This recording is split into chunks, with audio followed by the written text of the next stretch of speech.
네, 앤드류스 한인교회 성도 여러분 안녕하세요. 네, 평안한 안식일입니다. 이제 날씨가 많이 차가워졌죠. 네, 이제는 조금 두터운 겉옷을 챙겨 입어야 될 날씨가 됐습니다. 그래서 오늘 안식일 아침에 이제 날씨가 좀 서늘해지고 추워져서 어느 분이 멋지게 코트를 입고 교회에 오시나 제가 이렇게 인사하면서 살펴봤는데 생각보다 우리 미시간 애들 다들 오래 사셔서 그런지 이렇게 겉옷 코트를 입고 오신 분들이 많지는 않으시더라고요. 근데 제 눈에 딱 한 분이 눈에 띄었습니다. 김진선 목사님 죄송해요. 미리 양해를 구하고 언급해야 되는데 김진선 목사님이 딱 들어오시는데 아주 멋지게 롱코트를 딱 입고 오시는 거예요. 아주 눈에 확 띄었습니다. 네, 얼마나 멋있게 보였는지. 뉴요커들이 겨울이 되면 그들이 트렌디하게 이제 그들의 패션을 표현하는 방법이 롱코트를 입는 거잖아요.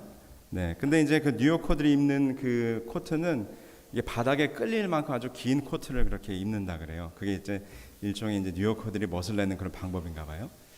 근데 우리 김진선 목사님의 코트 길이가 뭐 그 정도는 아니었지만, 네, 아주 멋진 코트로 네, 오늘 교회를 입고 오셔서 제가 오늘 설교를 준비하면서 어느 분이 코트를 입고 오실까 사실 오늘 살펴봤는데 우리 김지선 목사님께서 오늘 좋은 이 설교의 인트로를 저에게 허락해 주셨어요. 네, 네, 겉옷이 필요한 그런 계절이 된 것입니다. 오늘은 은혜의 겉옷을 입은 자라고 하는 제목으로 말씀 나누려고 하는데요. 성경에 보면 이런 말씀이 있어요. 밭에 있는 자는 겉옷을 가지러 뒤로 돌이키지 말지어다. 마태복음 24장에 기록된 말씀이죠. 여러분, 마태복음 24장은 예수님께서 그의 제자들과 함께 이 마지막 때에 일어날 어떤 징조와 사인에 대한 이야기를 나누는 가운데 일어난 대화들이 기록되어 있습니다. 근데 예수님께서 이 마지막 때가 다가오면 어떠한 징조들이 있을 것이며 너희들은 어떠한 일에 주의하라라고 하는 말씀을 하시는 가운데 바로 이 말씀을 하시는 거예요. 네, 밭에 있는 자는 겉옷을 가지러 뒤로 돌이키지 말지어다 라고 이렇게 말씀하셨어요. 그래서 이 가운데 우리의 궁금증을 유발하는 것이 이 겉옷에 대한 이야기예요. 대부분의 농산일을 하던 이 성서시대의 농부들은 겉옷을 벗고 뭐 속옷이라고 해서 우리가 말하는 그런 이너웨어가 아니라 이제 겉옷을 벗어낸 다음에 그 속옷만을 입고 편안하게 일을 했지요. 근데 예수님께서 심판의 날이 다가올 때에 이 긴박한 순간에 너희들은 무엇을 가지러 돌이키지 말라? 겉옷을 가지러 돌이키지 말라고 주의를 하시는 거예요. 여기서 한 가지 우리가 드는 재미있는 생각은 겉옷이 과연 심판의 때에 대부분의 농부들이 집안에 들어가서 그것을 챙겨야 할 만큼 귀중한 것인가? 이런 생각을 해볼 수 있죠. 예를 들어 여러분 만약에 집에 불이 났다고 가정해 보십시다. 그러면 여러분들은 집안에 들어가서 뭘 가장 먼저 챙겨 나오시겠습니까? 네, 아마 저마다의 소중한 것들이 있겠죠. 만약에 옛날 같으면 뭐 장롱 깊숙이 넣어둔 뭐 통장이나 현금이나 뭐 땅 문서 같은 것을 가지고 나왔겠죠. 뭐 요즘 같은 시대에서야 뭐 통장이나 현금이나 땅 문서가 따로 이렇게 보관되어 있는 건 아니지만 말이죠. 그러나 어쨌든 분명히 우리는 소중한 것을 아주 그 긴박한 순간에 집에 들어가서 가져 나올 거예요. 가장 먼저 챙기겠죠. 근데 오늘 이 예수님의 말씀을 보니까 과연 이 성서시대의 백성들에게는 이 심판과 같은 긴급한 상황 안에서 집안에 들어가서 가장 먼저 1순위로 챙겨야 할 것이 겉옷이었던가? 네, 이런 생각을 우리가 해보게 되는 것입니다. 겉옷이 그만큼 중요한 것이었나? 여러분, 당시에 겉옷은 양털로 짠 그런 뭐랄까요, 좀 두꺼운 그런 옷이었는데 사실은 그때 당시의 사람들은 겉옷을 입는다기보다는 덮는 개념으로 사용을 했죠. 소매가 긴 속옷과는 달리 소매가 없거나 매우 짧은 형태의 그런 겉옷이었습니다. 특별히 여러분께서도 다 아시겠지만 이 성서시대의 대부분의 사람들은 겉옷이 몇 벌밖에 없었어요? 한 벌밖에 없었어요. 오늘의 표현을 빌리자면 모두 다 단벌 신사였던 거죠. 그런데 오늘 이 예수님께서 이 겉옷이라고 하는 것을 그 심판의 때에 도망하는 자들에게 겉옷을 가지러 돌아가지 말라라고 할 만큼 이 겉옷이 가지고 있는 중요한 의미들이 있었을까? 네, 있었어요. 성소시대의 사람들에게는 이 겉옷이 매우 중요한 의미를 가지고 있었는데, 특별한 의미들이 있었는데, 그 중에 첫 번째는 이 겉옷, 특별히 겉옷의 옷깃 끝에 달려있는 치치트라 불리우는 무엇이 있었습니까? 청색 끈으로 만든 술이 있었어요.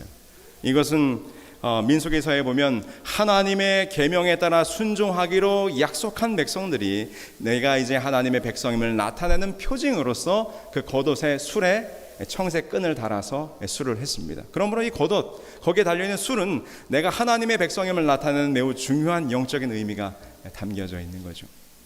그리고 또 여러분 성경을 살펴보시면 가난한 자들이 정말 자기가 가진 것이 아무것도 없을 때 그의 겉옷을 저당 잡혀 돈을 빌릴 수 있었습니다. 오늘날로 말하면은 일종의 신용 보증 물품이었어요. 그러니까 사실은 이 겉옷이 그만큼 밸류가 가치가 있어서 그런 건 아니고요. 그 겉옷이라고 하는 것이 그만큼 이것이 나의 모든 것이라고 하는 것을 나타내는 그런 의미가 이 속에 담겨 있었던 거죠. 아울러 오늘날도 그렇지만 이 겉옷이 어떤 겉옷을 입느냐에 따라서 그 사람의 신분이나 그리고 사회적 권위가 나타나기도 했습니다. 왕은 왕으로서, 선지자는 선지자로서, 그리고 왕자는 왕자로서의 권위가 그의 겉옷 속에 담겨 있었죠. 그래서 여러분 이 겉옷을 보면 그 사람이 누구인지를 알아봤어요. 왜냐하면 대부분 단벌 신사기 때문에 이런 색깔의 겉옷은 저 사람이구나 하는 걸 알아봤단 말입니다. 그런 아주 예가 하나 있죠. 사울이 죽은 사무엘을 만나기 위해서 엔돌의 신접한 여인을 찾아갑니다. 그때 땅에서 올라오는 한 사람을 보는데 그가 그 귀신이 사무엘인 것을 뭘 보고 알았다고 기록했는가 하면 그 겉옷을 보고 사무엘인가 하여라고 이렇게 기록됩니다. 물론 그 영혼이 사무엘은 아니지만 그만큼 사울은 사무엘이 어떤 겉옷을 입고 있었는지를 알았다는 거죠. 아울러서 여러분 그 요나단이 자기의 겉옷을 누구에게 줍니까? 다윗에게 줘요. 사실 대권의 다음 후계자는 요나단이었거든요.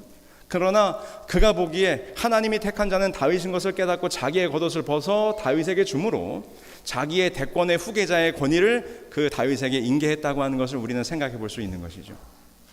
또 엘리야와 엘리사의 경우는 어떻습니까? 엘리야가 이 회리바람과 함께 불병거를 타고 올라갈 때 엘리사에게 무엇을 남겼어요? 겉옷을 남겼어요. 엘리사는 엘리야의 다음 뒤를 이어서 선지자의 사명을 받으면서 갑절의 영감을 요구했죠. 그것이 어떻게 증명이 됐는가 하면 바로 엘리야의 겉옷을 둘둘 말아 무엇을 쳤을 때, 강을 쳤을 때 그 강물이 갈라짐으로 이제 엘리야에게 있던 영감이 엘리사에게 선지자의 권위가 넘어갔음이 상징적으로 나타난 거예요. 그때 엘리사가 받은 게 뭐예요? 겉옷을 받은 것입니다. 여러분 이처럼 이 겉옷은 여러 가지로 이 성경 속에서 다양한 의미를 가지고 있고 굉장히 중요한 의미를 내포하고 있습니다. 그래서 오늘은 우리가 설교 제목에서 나와 있는 것처럼 겉옷에 대한 이야기를 하려고 그래요. 특별한 겉옷 때문에 삶의 다양한, 특별히 인생의 구비구비를 경험했던 한 사람에 대한 이야기를 나눠보려고 합니다. 창세기 37장 3절에 이런 말씀이 기록되어 있죠. 오늘의 인물은 바로 요셉이에요. 이렇게 기록합니다. 요셉은 노년에 얻은 아들이므로 이스라엘이 여러 아들들보다 그를 더 사랑함으로 그를 위하여 무슨 옷을 지었다고요?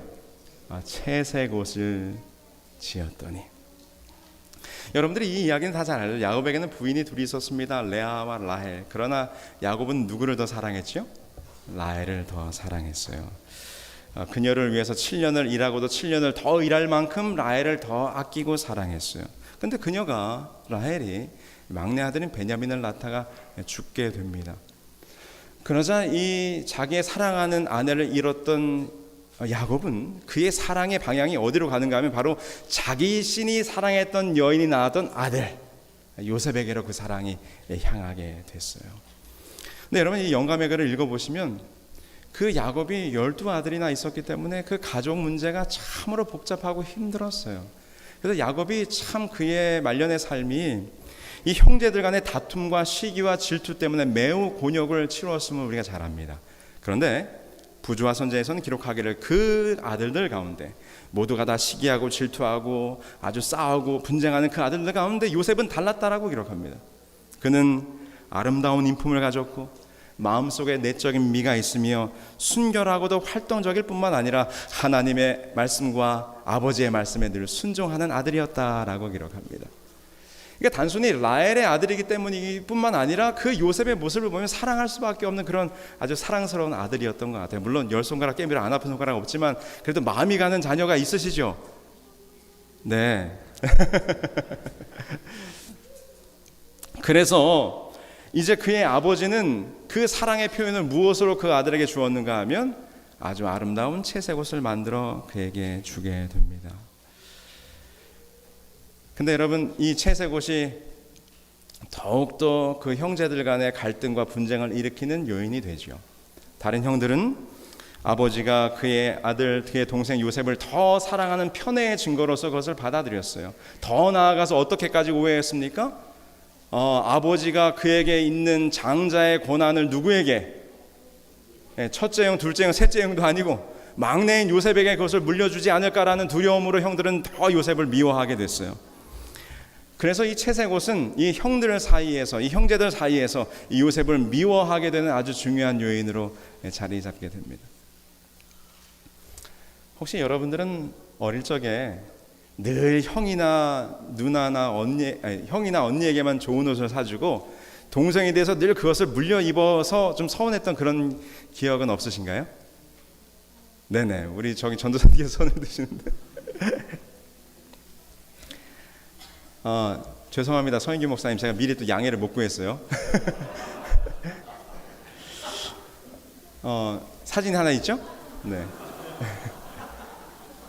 사실은 저 사진은 이제 그 사건이 벌어질 때의 사진은 아니고, 근데 제가 막 옛날 앨범을 뒤지다 보니까 오늘 이 이야기의 소재가 되는 그 잠바를 제가 입고 있는 사진이 저거 하나가 있더라고요. 제가 초등학교 졸업식 때 사진인데, 근데 어느 날 어떤 분이 저를 이쁘게 여기시는 한 분이 저에게 옷을 선물해 주셨어요. 근데 그분이 옷을 저하고 제 동생 거를 같이 좀 선물했으면 좋았을 텐데 저에게만 선물을 주셨어요. 근데 그때 어떤 옷을 선물했는가 하면 여기 이제 이 사진 속에 있는 잠바를 제가 입고 있는 거예요. 그때 당시에 이게 좀 아이들 사이에서 유행이었는데 마치 우주복처럼 이렇게 반짝반짝 은색으로 빛이 나는 그런 잠바였어요. 근데 제가 봐도 너무 좋아요. 선물을 받았는데, 근데 제가 그걸 다 입고 나니까 제가 입고 나서 제가 너무 만족해가지고 이제 엄마 아빠 앞에서 이렇게 막 기분 좋아하는데 한쪽 구석에서 제 동생이 막 그냥 땅바닥을 구르면서 그냥 막 이불을 막 보채면서 이유 없이 막 우는 거예요. 그래서 그러니까 이제 엄마 아빠가 제 모습을 잘 어울린다 어쩌고 하다가 갑자기 동생이 막 뒤에서 뒹구니까 얘 인규야 왜 그래 서운했던 거죠.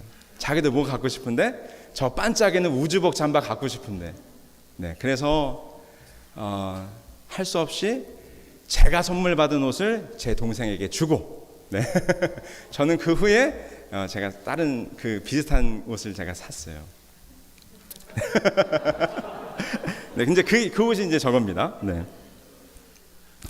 여러분, 아무리 피를 나눈 가까운 형제라도 그 옷 한 벌이 뭐라고 그것 때문에 이렇게 서운한데, 지금 그 어머니가 달랐던 이 12명의 형제들은, 특별히 어머니도 달랐으니까 그들이 얼마나 그것에 민감했겠어요. 누구의 아들을 더 아버지가 사랑할까. 근데 요셉에게만 채색 옷을 주었으니 그 형들이 가졌을 서운함과 시기와 질투는 매우 당연한 거라고 우리가 충분히 이해할 수 있을 것입니다. 그러던 어느 날 이제 사건이 하나 벌어지죠. 야곱이 양을 치고 있는 그 형들에게 요셉을 보내게 됩니다. 왜냐하면 그때 당시에는 양을 목초지가 있는 곳을 따라서 여기저기 여행을 하면서 먹였기 때문에. 그의 아버지가 형들이 지금 어디쯤에서 양들을 먹이고 있는지 궁금하여 요셉에게 음식을 싸서 그 형들에게 보내는 일이 벌어지게 돼요. 이제 물어물어 가보니까 세겜 땅에 형들이 있다고 해서 가봤는데 그곳에서 이미 도단이라고 하는 곳으로 떠났다고 하는 것입니다. 야곱 아버지가 있는 곳에서부터 세겜 땅까지는 200리나 되는 길이에요. 그 길을 걸어서 형들을 찾아갔는데 도단이라는 곳을 옮겼다는 것입니다. 세겜에서 도단은 약 60리나 되는 길입니다. 그러니까 여러분 260리나 되는 길을 걸어서 이제 요셉이 형들에게 음식을 주기 위해서 음식을 싸들고 형들을 만나러 가는 것입니다.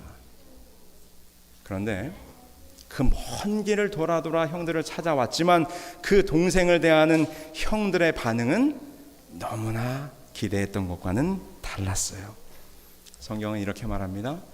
서로 이르되 꿈꾸는 자가 오는도다.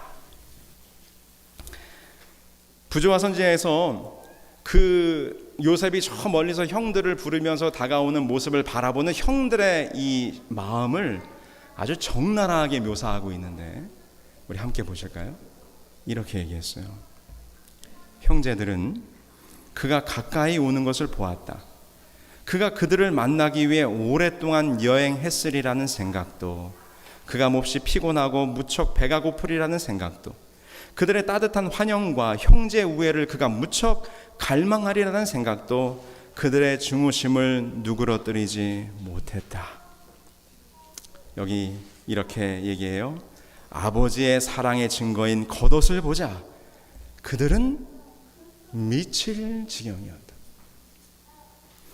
그러면서 말하기를 그들은 조롱하는 말로 꿈꾸는 자가 오는도다 하고 소리쳤다. 오랫동안 마음속에 몰래 품어왔던 질투와 보복의 정신이 이제 그들을 지배하게 된 것입니다. 그 저 지평선 너머에 동생이 음식을 가지고 형 하면서 이렇게 오는데 그 동생을 바라보는 형들의 마음은 그 채색 옷을 보는 순간 그 마음이 완전히 뒤집어진 것입니다. 뭐라고 표현했어? 미칠 지경이라고요. 얼마나 그 꼴이 정말 보기 싫었으면 그들이 시기와 질투에 사로잡혀서 동생을 죽이고자 하는 음모를 꾸미고, 그러나 하나님께서 그를 살리사 이제 노예로 팔려가게 된 상황이 벌어지게 된 거죠. 여러분 얼마나 큰 비극입니까? 가장 서로 사랑하고 우애 있어야 될 가족 형들의 손에 의하여 그 먼 이국 땅에 노예로 팔려가게 되는 요셉의 신세를 우리는 보게 되는 거죠. 여러분 그에게 주어졌던 아버지의 사랑의 상징이요 축복의 상징이었던 그 채색 옷은, 그 겉옷은 찢겨졌습니다. 아니 오히려 이 내용을 보니까 그 채색 옷, 그 겉옷 때문에 요셉이 어디로 팔려가는 신세가 된 거예요? 노예로 팔려가게 되는 신세가 된 것입니다. 네, 여러분 이 요셉의 스토리를 다 잘 아시는 것처럼 요셉이 다시 한번 그의 겉옷 때문에 더 인생의 큰 나락으로 떨어지는 경험을 하게 되죠. 요셉이 애굽으로 팔려가서 그가 보디발의 그 집안일을 맡아보는 시종이 되었습니다. 그가 성실하게 일했으므로 인정받았어요. 집안의 모든 살림을 관장하게 됐습니다. 그런데 그때에 그에게 한 유혹이 찾아오죠. 어떤 유혹이 왔습니까? 보디발의 아내가 이 젊은 종 요셉을 유혹합니다. 창세기 39장 10절에 보면 여인이 날마다 요셉에게 청하였다 그랬어요. 날마다 매일같이 끊임없이 유혹이 있었던 것입니다. 사실 그것은 요셉으로서는 실로 감당하기 어려운 일이었을 거예요. 그래서 이 부조와 선지자에서 이 장면을 오늘 우리들에게 이렇게 설명하죠. 요셉의 신앙과 성실은 불같은 시련을 겪어야만 하였다.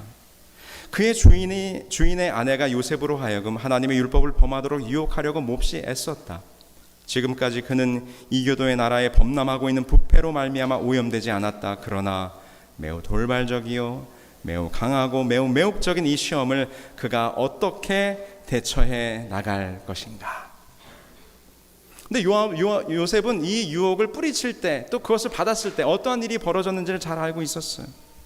요셉은 저항의 결과가 어떻게 되리라는 것을 잘 알고 있었다. 한편에는 은폐와 총애와 보상이 있고 다른 편에는 수치와 투옥과 죽음이 있었다. 요셉이 그 순간 어떻게 이 유혹을 대처해야 했을까? 근데 여기 보면 아주 흥미로운 장면이 묘사돼요. 그의 장래의 전생애가 일순간의 결정에 달려 있었다. 원칙을 어길 것인가, 여전히 하나님께 충실할 것인가. 천사들은 말로 표현할 수 없이 염려하면서 이 광경을 바라보았다라고 기록해요. 여러분 천사들이 말로 표현할 수 없이 요셉이 과연 어떤 결정을 할까, 그것을 염려하며 노심초사하며 그 광경을 바라보고 있었다는 것입니다. 왜 천사들이 그 광경을 그렇게 바라보았을까요? 왜 온 하늘이 그 요셉의 선택을 주목했을까요? 여러분, 지금 이 순간 요셉은 한 여인과 부정한 동침을 하느냐 마느냐의 단순한 그런 도덕적인 문제가 아니라는 것입니다. 그것을 초월하는, 하나님께서 이스라엘 백성을 택하사 그 백성으로 하여금 애굽에서 강성케 하고 하나님의 백성을 더 크게 하기 위한 하나님의 구속의 계획이, 그 구원의 계획이 누구에게 달려 있었던 거예요? 요셉에게 달려 있었던 거예요. 그래서 요셉이 나중에 형들을 만났을 때 뭐라고 얘기했어요? 나를 이곳에 보내신 것은 형들이 아니라 하나님이 나를 앞서 보내신 것이라 말씀하잖아요. 그러니까 요셉은 그를 통하여 하나님께서 이루실 역사에 대해서 나중에 이해했다는 것이죠. 그래서 지금 이 순간 하늘의 온 천사들이 요셉을 쳐다보는 것입니다. 하나님이 세우셨던 그분의 계획이 틀어질 것인가? 요셉이 만약에 여기서 무너진다면 하나님께서 분명히 다른 계획을 수정하셨어야 했겠죠. 그러므로 하나님의 구원의 계획이 변경될 수밖에 없는 그런 절체절명의 위기의 순간이었기 때문에 하늘의 천사들이 요셉을 내려다 본 거예요. 성도 여러분, 여러분들이 살아가는 매일매일의 일상의 삶에서 작은 일에 충실하시게 되길 바랍니다.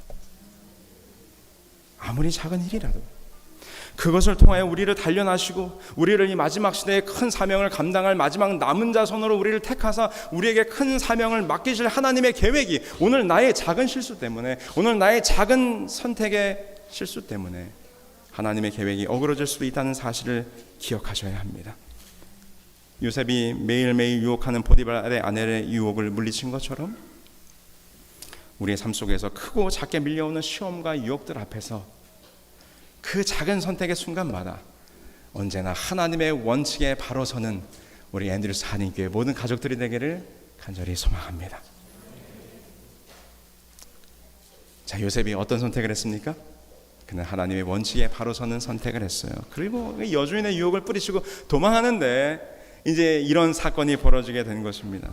그 여인이 그의 옷을 잡고 이르되 나와 동침하자. 그러나 요셉이 자기의 옷을 그 여인의 손에 버려두고 밖으로 나가매 그 여인이 요셉이 그의 옷을 자기 손에 버려두고 도망하여 나감을 보고 그가 나의 소리질러 부름을 듣고 그의 옷을 내게 버려두고 도망하여 갔느니라 하고.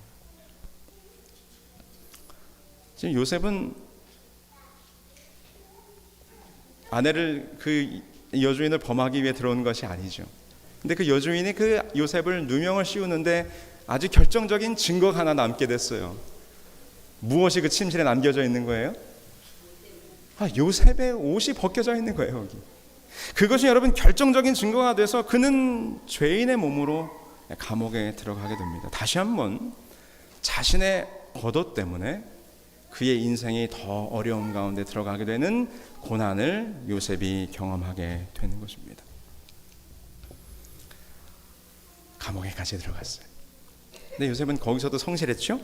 그래서 그의 특유함의 성실함으로 인정받고 감옥을 관리하는 자리까지 가게 됩니다. 그러다가 그 감옥에서 이 바로의 떡과 술 맡은 관원장을 만나게 되므로 그의 꿈의 해석을 통하여 그가 그 감옥에서 억울함을 해결할 수 있는 아주 중요한 인맥을 하나 만들게 돼요.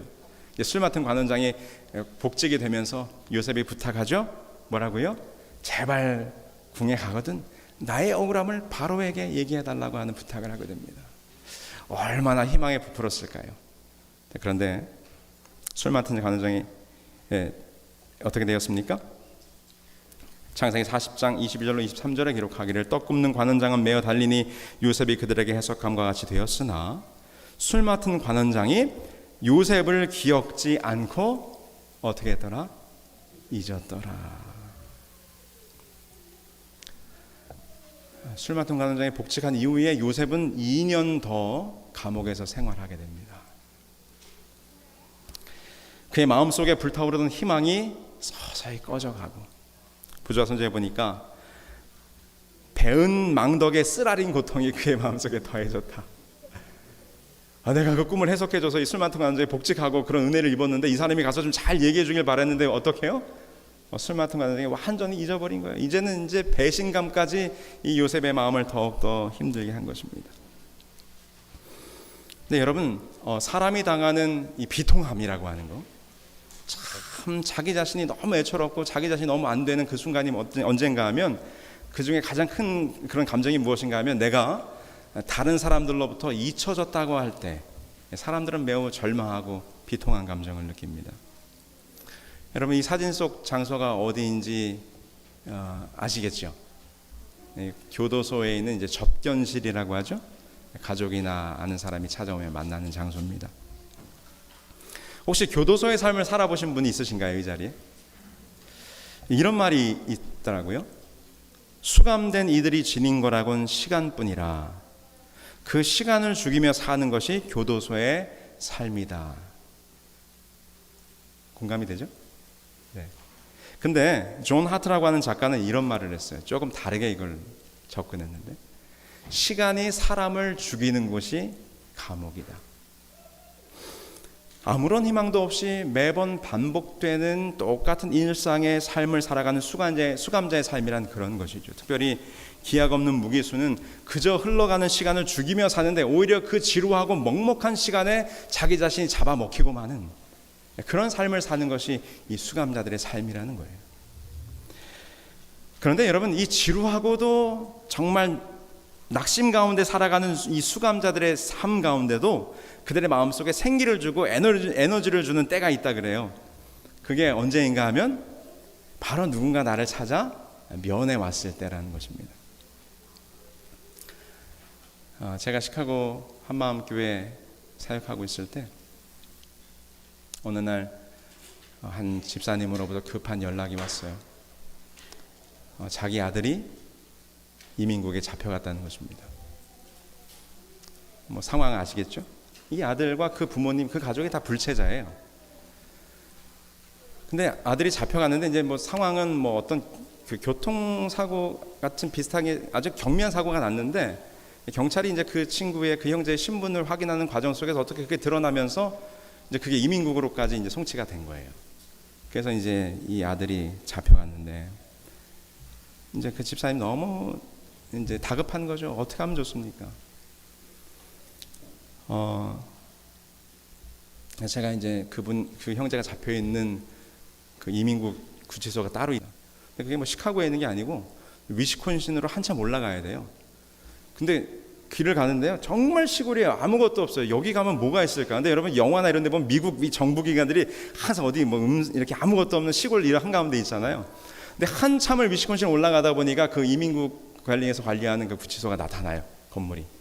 그래서 이제 제가 들어가서 이제 방문을 하는데 정작 부모님은 방문을 못 가요. 그분도 불체자니까 혹여라도 자기의 신분이 드러날까 봐. 그래서 이제 신분증을 보여주고 접견실로 들어갑니다. 근데 얼마나 시설이 깔끔하게 되어 있는지 몰라요. 그런데 제가 이제 접견실로 갔는데 이게 두꺼운 안전유리가 딱 막혀 있고요. 잠시 거기 앉아서 기다리니까 그 형제가 나오는데 정말 영화 속의 그 장면이에요. 오렌지색 수영복을 입고 흰색 운동화를 신고 그 문에서 나오는 겁니다. 그리고는 이제 그 유리로 막혀 있는데 그 앞에 전화기가 있어요. 그걸 들면 서로 통화가 됩니다. 근데 제가 이 수감자들의 삶에 대한 글을 읽은 적이 있는데 여기 보면 면회에 대한 이런 글이 나와요. 보통 교도소에서 수감된 이 기결수에게는 한 달에 한 5번 정도의 면회가 허락이 된답니다. 물론 교도소의 형편에 따라 좀 달라질 수도 있지만, 그래서 000번 면회, 그러면 이 보통 이 10분 내외로 주어지는 이 면회 시간을 위해서 수감자들은 자기들이 할 수 있는 모든 것을 다 한답니다. 먼저 어떻게 할까요? 세수를 하고 화장실 거울 앞에 서서 안색과 표정을 아주 밝게 지으려고 노력을 한답니다. 그리고 수영복에 옷의 맵시를 다 다듬고, 여러분 수영복 아무리 각자 그게 무슨 의미가 있겠어요? 옷을 다 다듬고 헤어스타일을 다 다듬고 자신이 할 수 있는 최선을 다해서 가장 좋은 모습으로 꾸며서 이제 면회장으로 간다는 것입니다. 왜 그렇게 할까요? 왜 그렇게 하냐면 나를 만나러 온 나의 부모님이나 나의 애인이나 나의 아내가 걱정할까 봐, 그들의 마음을 덜 아프게 하기 위해서 그렇게 최선을 다해서 준비한다는 것입니다. 자신이 죄인인 것에 대하여 볼품없이 보일까 봐. 그러면서 덧붙여서 그 글에서는 말하기를 왜 수감자들이 10분의 면회를 위해서 최선을 다해서 꾸미는가? 자기 자신이 외면당하고 잊혀질까 두렵기 때문에 그렇게 한다는 거죠. 그래서 여러분, 교도소에서 지내는 수감자들이 가장 절망하고 가장 두려워하는 순간이 언젠가 하면 자신을 찾아와 줄 유일한 면회자인 부모님이 돌아가시거나 아내나 애인이 변심하여 도망했을 때, 이제 더 이상 나를 기억해주고 나를 찾아와 줄 수 있는 사람이 아무도 없다는 것을 깨달았을 때 이 수감자들이 가장 절망한다 그래요. 이제 나는 사회로부터 완전히 잊혀진 자가 됐다라고 생각했기 때문이죠. 여러분, 우리가 그런 상황을 생각해 볼 때, 우리가 수감의 생활은 안 해봤지만 얼마나 이 요셉이 낭망했겠습니까?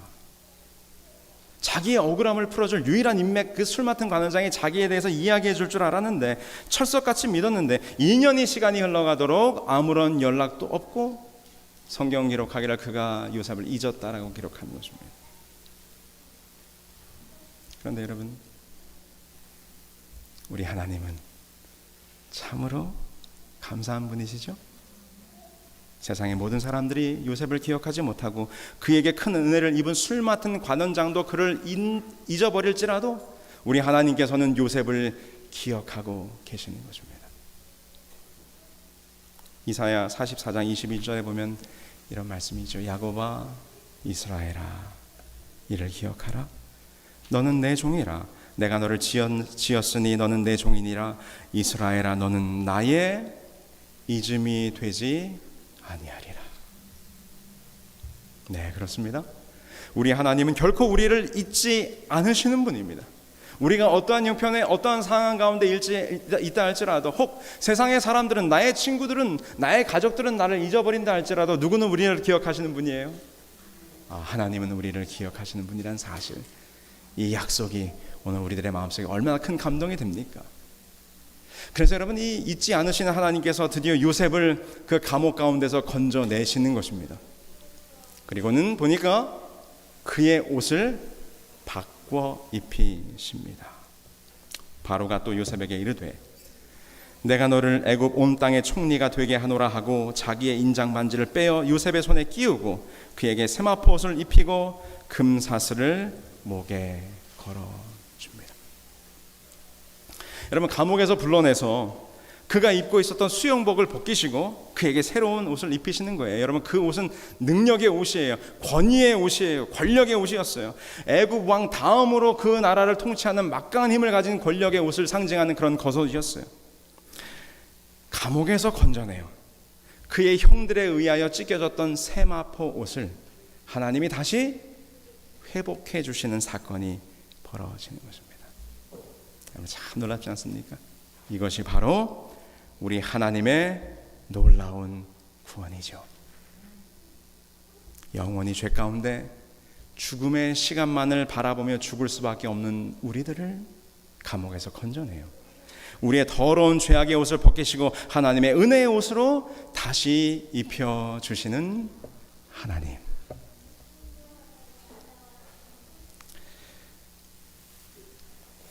그 이민국에 잡혀간 그 아들 이야기가 궁금하실 것 같아서 조금 연하여 말씀드릴게요. 꽤 오랫동안 그 가족이 다 불체자로 살아 중국에서 오신, 그러니까 우리가 말하는 연변에서 오신 조선족이신데, 물론 그분들의 국적은 중국이죠. 근데 이제 사실 불법 이민을 하신 거예요. 근데 이제 그 아들이 여기 와서 결혼도 하고 아이도 낳고 부모님도 여기 계시고, 근데 이제 들려오는 얘기는 강제 출국된다는 것입니다. 날짜가 잡혔어요. 이제 제가 방문해서 그 형제를 만나서 전화기에 붙잡고 얘기하는데 제가 해줄 수 있는 말이 없어요. 그저 그 친구도 한숨, 저도 한숨. 짧은 시간 면회하고 돌아오는데 어떻게 하면 그 친구를 도울 수 있을까? 물론 이제 그 아내가 있잖아요. 그 아내가 어떻게 변호사를 사고 어떻게든 이 자기의 남편에 대해서 상황을 어필해가지고 다시 한번 남을 수 있는 기회를 얻을 수 있을까 애를 씁니다. 그래서 저도 이제 탄원서를 하나 써가지고 그 변호사를 통해서 법원에 제출을 하고, 이 청년이 비록 불체자지만 가족이 있고 아이가 있고 그리고 성실하게 살아왔다. 그러므로 아마 다시 한번 기회를 준다면 이 미국 사회에 성실하게 살아갈 그런 사람이 될 수 있을 것이다. 뭐 그런 내용을 담아서 편지를 써서 보냈어요. 근데 다시 돌아오는 대답은 이제 날짜가 잡힌 것입니다. 몇 월 며칠 날 시카고에서 비행기를 타고 중국으로 강제 송환된다는 거예요. 이제 다음 주 화요일 강제 출국되는 날이에요. 그 부모님은 이제 한국 분이시지만 이제 중국인이시죠. 그래서 이제 중국 공안에서 이렇게 일하셔서 아주 등치도 크시고 아주 체격이 우람하고 딱 봐도 아주 돌 같은 분이에요. 예, 그 아버님이, 그 형제의 아버님이. 그분하고 이제 만나서 방문해서 얘기하는데 그분이 눈물을 툭툭 흘려요. 예, 아들이 뭐라고 이러면서 이제 강제로 헤어져야 되잖아요.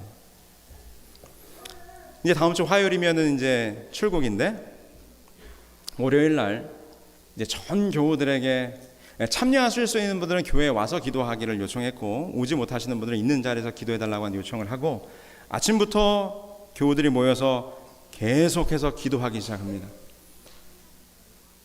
솔직한 제 마음은 사실 그렇게 제가 담임 목사로서 기도를 요청하고 기도회를 모여 소집했지만 저는 이제 그것을 받아들여야 된다고 제가 생각했어요. 어떻게 내일 출국인데 내일 강제 출국인데 그것이 상황이 바뀔까? 저는 사실 그렇게 좀 믿음 없이 생각했어요. 근데 어쨌든 저희들이 모여서 기도하기 시작합니다. 끊임없이 계속해서 그 참석한 분들이 돌아가면서 기도하고 또 기도하고 하나님이 이 가정의 형편을 아시니 그러므로 하나님께서 특별한 역사로 이 형제를 남게 해달라고 제가 기도했습니다. 어떻게 됐을까요? 제가 이제 이 이야기를 하는 이유는 하나님의 역사하심이 있었겠죠. 12시쯤 됐는데 연락이 왔어요. 그러니까 그 형제의 아내가 이 변호사로부터 연락을 받은 거예요. 이 형제에 대한 탄원과 이것이 법원에서 받아들여져서 강제 출국 날짜가 일단 무기한 연기됐다는 것입니다. 그리고 자기의 삶에 대해서 소명할 수 있는 기회를 법원에서 주겠다고 하는 연락을 받은 거예요.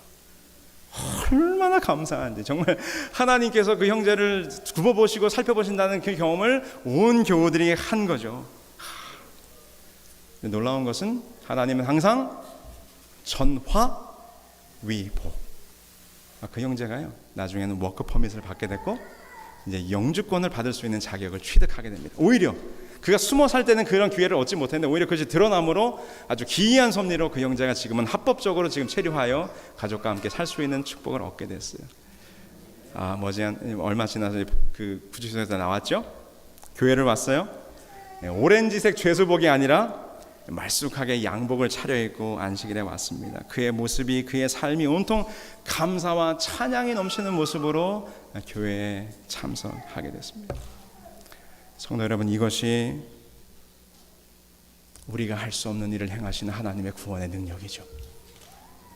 그 형제를 감옥에서 불러내서 그의 옷을 하나님의 은혜의 옷으로 바꿔 입혀주신 것처럼 사랑하는 성도 여러분, 오늘 우리도 죽을 수밖에 없는 우리 죄인의 의복을 벗겨주시고 오늘 우리에게 은혜의 옷을 입혀주신 그 하나님의 놀라운 은혜를 마음속 깊이 경험하시고 돌아가시게 되길 간절히 소망합니다.